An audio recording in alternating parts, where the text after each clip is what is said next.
मेरा नाम डॉक्टर नरेंद्र कुमार चंदेल, सहायक आचार्य, राजकीय महाविद्यालय टोंक। दोस्तों, आज हम प्रायोगिक भूगोल के एक टॉपिक मापनी के बारे में चर्चा करने जा रहे हैं, अध्ययन करने जा रहे हैं। मापनी के बारे में चर्चा करते वक्त हमें सबसे पहले जानकारी होनी चाहिए कि मापनी होती क्या है या मापनी किसे कहा जाता है। तो हमें सबसे पहले इसकी परिभाषा से रूबरू होना चाहिए। तो मापनी के बारे में मैं आपको मापनी को परिभाषित करते हुए मैं आपको बताने जा रहा हूँ कि मापनी से तात्पर्य या मापनी का अर्थ है मानचित्र पर किन्हीं दो बिंदुओं के बीच की दूरी तथा धरातल पर उन्हीं दो बिंदुओं के बीच की दूरी के बीच की वास्तविक दूरी के अनुपात को मानचित्र की मापनी कहा जाता है।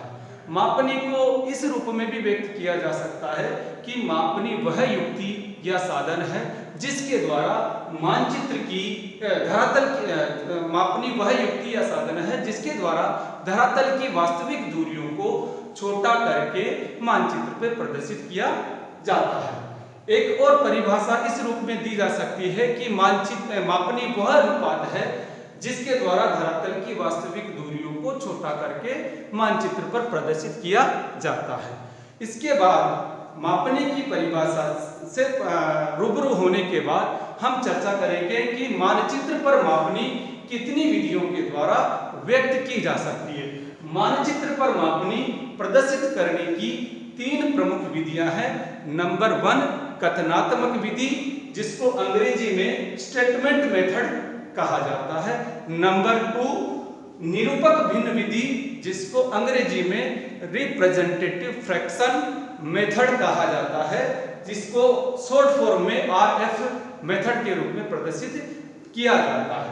तीसरी विधि आलेखी विधि, जिसको अंग्रेजी में ग्राफिकल मेथड कहा जाता है। अब दोस्तों, इसके बाद तीनों प्रमुख विधियों की जानकारी लेने के बाद हम प्रत्येक विधि के बारे में चर्चा करेंगे। पहली विधि है आपकी कथन विधि। इस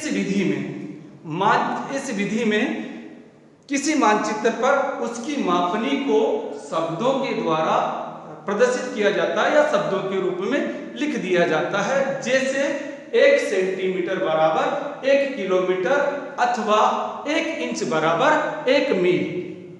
इसीलिए इस विधि को शाब्दिक विवेचन विधि भी कहा जाता है।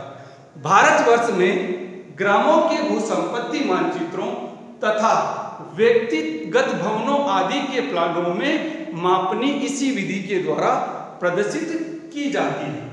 यह जानकारी हमने कथन विधि के बारे में ली है। उसके बाद द्वितीय जो विधि है उसका नाम है निरूपक भिन्न विधि। द्वितीय विधि जिसका नाम है निरूपक भिन्न विधि, इसको अंग्रेजी में रिप्रेजेंटेटिव फ्रैक्शन या शॉर्ट फॉर्म में RF मेथड कहा जाता है। इस विधि में मानचित्र एवं धरातल पर मापी गई दूरियों के अनुपात को निरूपक भिन्न विधि में मानचित्र एवं धरातल पर मापी गई दूरियों के अनुपात को एक भिन्न के रूप में प्रदर्शित किया जाता है। इसीलिए इस विधि को निरूपक भिन्न विधि या प्रदर्शक भिन्न विधि भी कहा जाता है। इस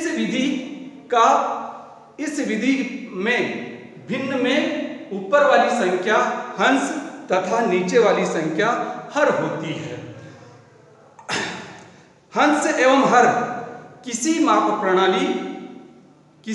प्रणाली की समान इकाइयों में क्रमशः मानचित्र एवं धरातल पर प्रदर्शित की गई दूरियां होती है तथा इस भिन्न में हंस का मान सदैव 1 होता है।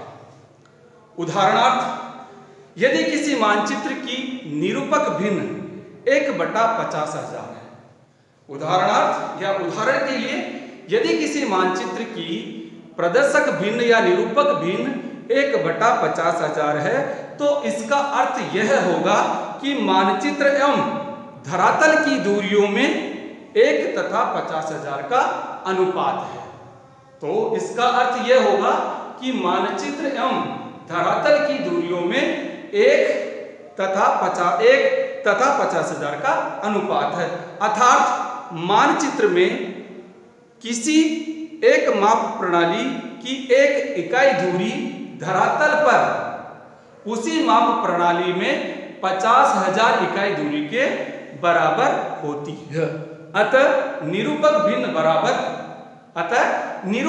बराबर मानचित्र में किसी रेखिक माप प्रणाली की एक इकाई दूरी तथा बटा अतः मानचित्र में किसी रेखिक माप प्रणाली की एक इकाई दूरी बटा धरातल पर उन्हीं इकाइयों में मापी गई दूरी होता है।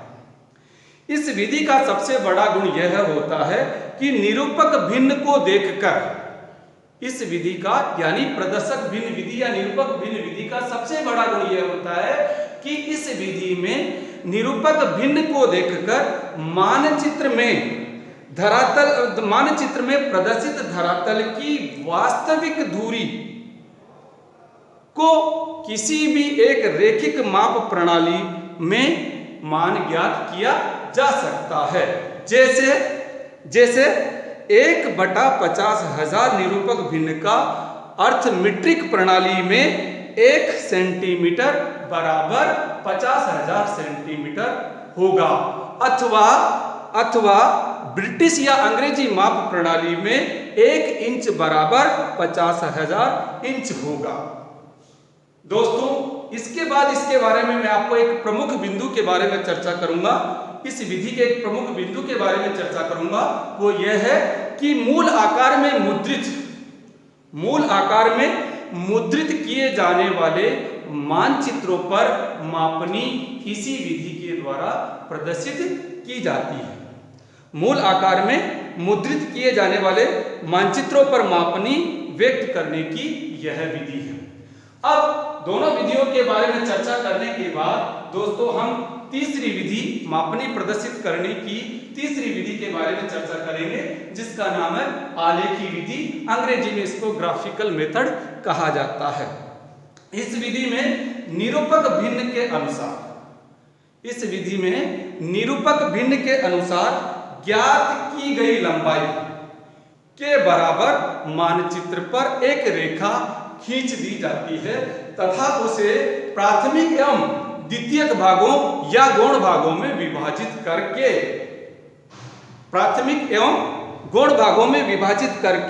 कर देते हैं एवं इन उपविभागों पर उनके द्वारा धरातल पर प्रदर्शित की गई वास्तविक दूरियों के मान लिख दिए जाते हैं।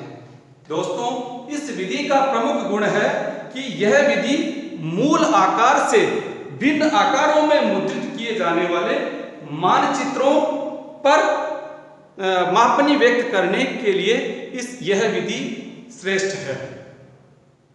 इस विधि का मूल लक्षण या मूल गुण है कि मूल आकार से भिन्न आकार में मुद्रित किए जाने वाले मानचित्रों पर मापनी इस विधि के द्वारा प्रदर्शित की जाती है।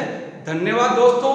इसके बाद हम अगले क्लास में चर्चा करेंगे आलेखी विधि के उप प्रकारों या उपभेदों के बारे में। धन्यवाद।